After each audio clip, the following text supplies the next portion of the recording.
Hi hello வணக்கம். நேற்று rondo fine எழுதின கதாநாயகன் அப்படிங்கிற புத்தகத்தை நம்ம படிக்க ஆரம்பிச்சிருக்கோம் இல்லைங்களா? இது என்னுடைய முதல் முயற்சி. அண்ட் இந்த முயற்சியில் நான் கதை சொல்கிற விதம் உங்களுக்கு புரியல அப்படின்னாலோ வேறு ஏதாவது கருத்து இருந்தாலோ கீழே மறக்காமல் கமெண்ட் பண்ணுங்கள். அது மட்டும் இல்லாமல் என்னுடைய இந்த முதல் முயற்சியை பாராட்டி நேற்று நிறைய பேர் எனக்கு அப்ரிசியேஷன் மெசேஜஸ் போட்டிருந்தீங்க. இது எனக்கு ரொம்பவே மோட்டிவேட்டிங்காக இருக்குது. Thank you so much. அண்ட் இன்னைக்கு புத்தகம் படிக்கிறதுக்கு ஆரம்பிச்சிடலாமா? அண்ட் இந்த புத்தகம் சொல்ல வர ஒரே ஒரு கதை வந்துட்டு புதுசு கிடையாது.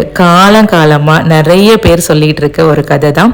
அண்ட் இந்த புத்தகம் தன்னுடைய வாழ்க்கையை மட்டும் இல்லாம வரலாற்றுல எத்தனையோ பேருடைய வாழ்க்கையை மாற்றி இருக்கிறதாகவும் சொல்றாரு.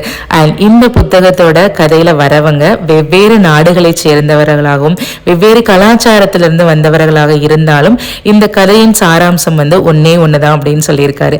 அது என்னன்னா, எவன் ஒருவன் தன்னுடைய வாழ்க்கை பயணத்தை துணிச்சலாக மேற்கொள்கிறானோ அவனே கதாநாயகன் அப்படின்னு சொல்லியிருக்காரு. நீங்க கதாநாயகனா அடுத்த ஷார்ட்ஸ்ல பார்க்கலாம்.